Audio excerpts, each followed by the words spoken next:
back to my channel, Bake Cuisine.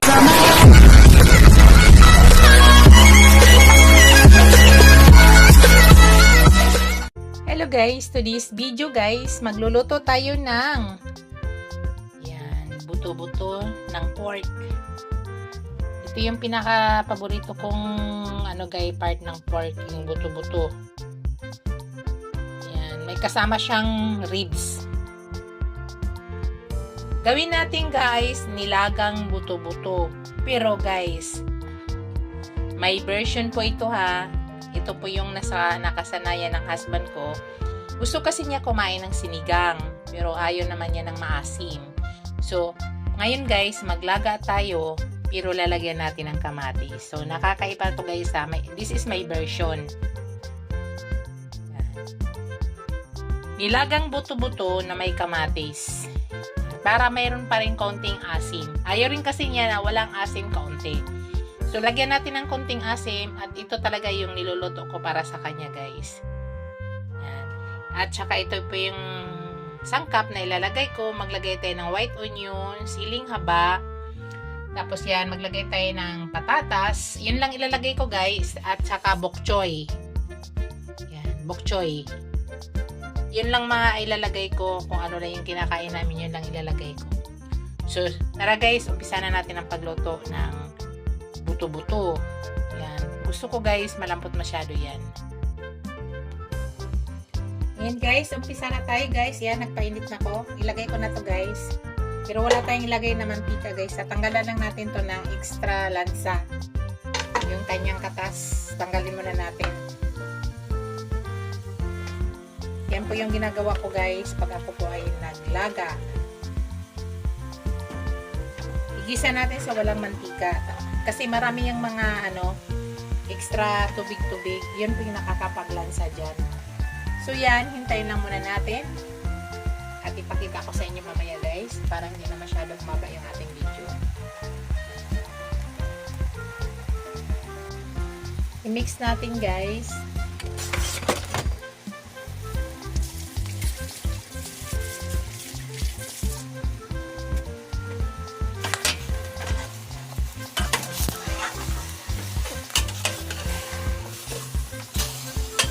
Gusto ko nito guys, malambot na malambot. Hindi po ako mahilig gumamit ng pressure cooker guys ha. Kaya magastos po ako sa gasol. Kasi gusto ko kasi ang pagpalambot ng meat dahan-dahan, hindi po nabibigla. Doon kasi makukuha yung sarap.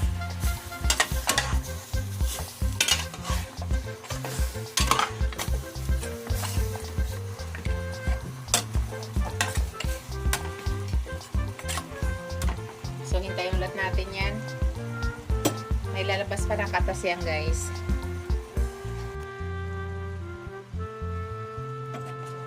Yan. Kunti na lang, guys. Pinapatuyo lang natin yung kanyang tubig-tubig. At matanggal yung bloody-bloody.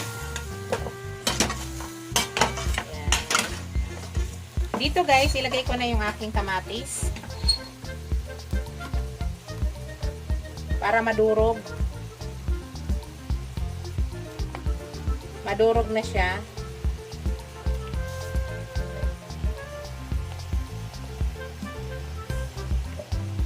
Mamaya na natin lagay yung sibuyas.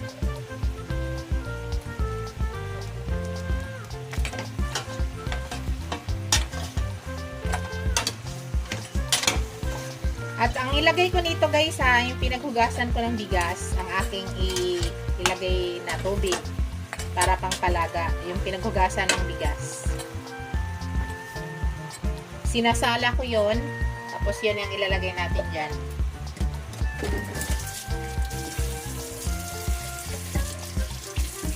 Salain nyo lang guys, kasi minsan may dumi-dumi.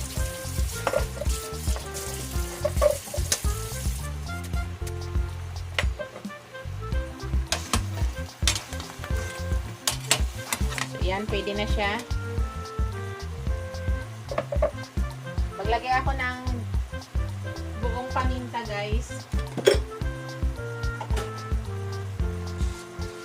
Nakakatulong to para matanggal yung lansa. Pwede rin kayo maglagay ng luya dyan guys. It's up to you kung gusto nyo maglagay ng luya. Yan sa akin walang luya. Tapos dahan-dahan lang yung pagpalambot natin ha. Dahan-dahan yung apoy. Para makuha natin yung lambot.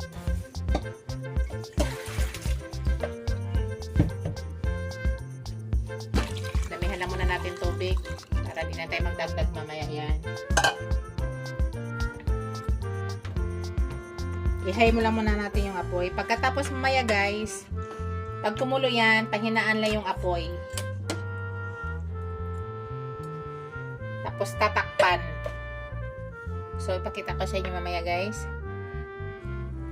Hello guys. Tanggalin natin to guys oh.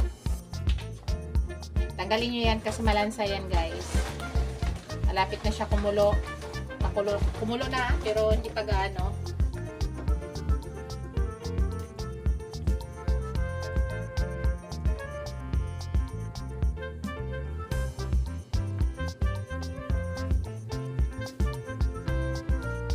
Yan, kumukulo na. So, pwede na natin takpan. Tapos, pahinaan lang yung apoy guys. So, mag-time tayo ng 1 oras pagpapalambot. Gusto ko kasi malambot na malambot yung meat. So, magastos talaga ako sa gasol. Gusto ko kasi malambot. At ito ay request ng aking husband. Ito na yung isa sa ulamin niya.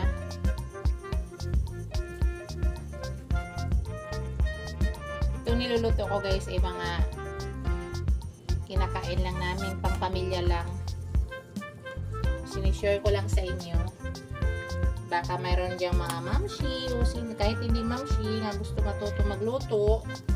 May kanya-kanyang version po guys ang pagluto. Sa akin ay hindi po ako naglalagay dyan sa comment section ng kung anong mga sukat ang nilalagay kong mga panglasa. Estimate lang lahat guys. Sanay na po ako kung gaano kadami yung niluluto ko. Estimated lang po. Kahit naman ilalagay natin yung sukat, pero yung panimpla naman nyo ay iba, mas mataas. Kasi meron kasing iba guys, mas gusto matabang. Mayroon namang iba gusto maalat, medyo maalat kaunti. So, nasa panglasa na lang talaga yan ng kumakain, sa kumakain. Yan. Okay na guys, tatakpan natin. Actually, mayroon pa akong natirang tubig dito. Tubig ng yung pinaghugasan ko ng bigas. Ayan. If ever kailangan natin mag-add mamaya, ilagay natin yan. So, takpan muna natin at pahinaan na po natin yung apoy.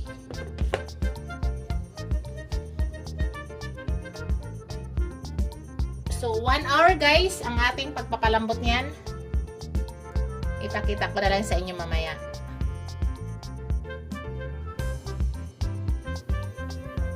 Check natin guys.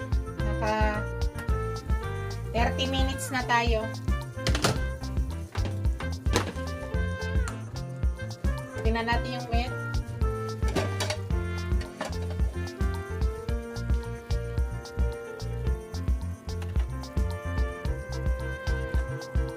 Pag-aano guys.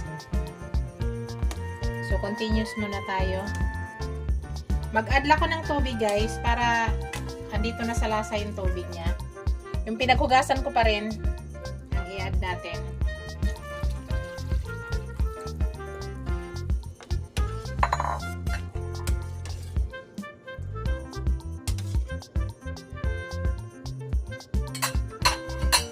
So, continuous pa rin tayo guys. Pakita ko mamaya sa inyo. Check natin guys.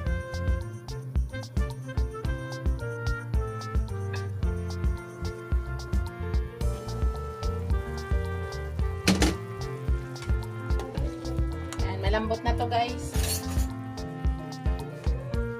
Ayan, malambot na siya. Naka 1 oras na tayo. Ilagay na natin yung ating patatas guys. Tapos ilagay na rin natin yung ating white onion.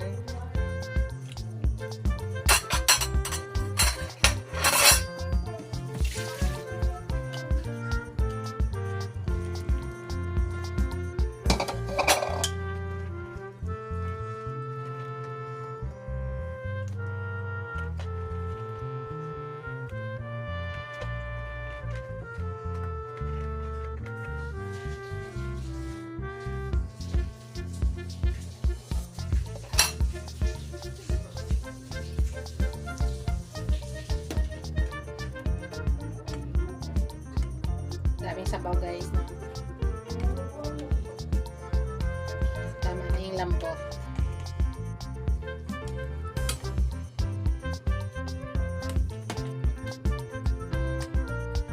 Yan dyan guys, maglagay na ako ng ng patis.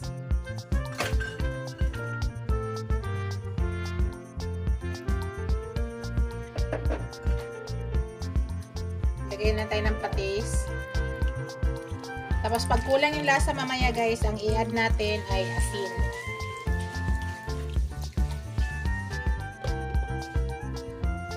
So ipakita ko sa inyo mamaya ulit guys.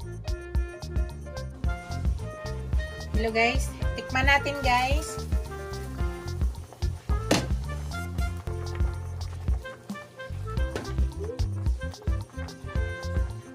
Yan yung dahilan guys kung bakit pinaghugasan ng bigas yung ating nilagay na sabaw kasi para medyo malapot. Nakita nyo guys.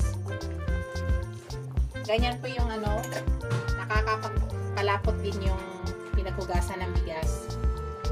So tikman natin kung mag-add tayo ng asin.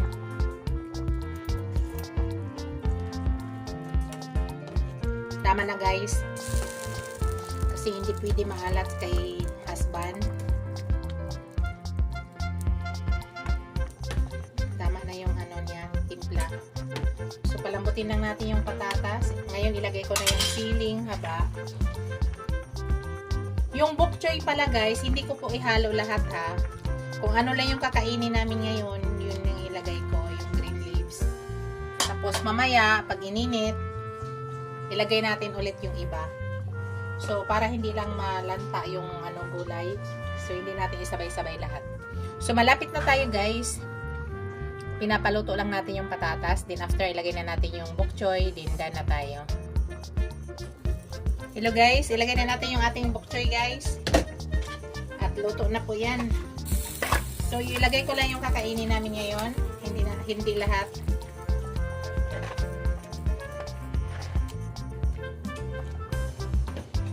Shoutout pala sa aking mga channel members, sa aking mga subscribers, viewers, silent viewers. Maraming salamat guys sa walang sawang suporta sa aking channel.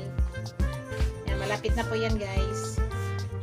Yan lang muna yung ilalagay kong bok choy. Tapos mamaya pag gusto kumain, maglagay ulit. Kasi para hindi ayoko kasi sa bok choy na overcook.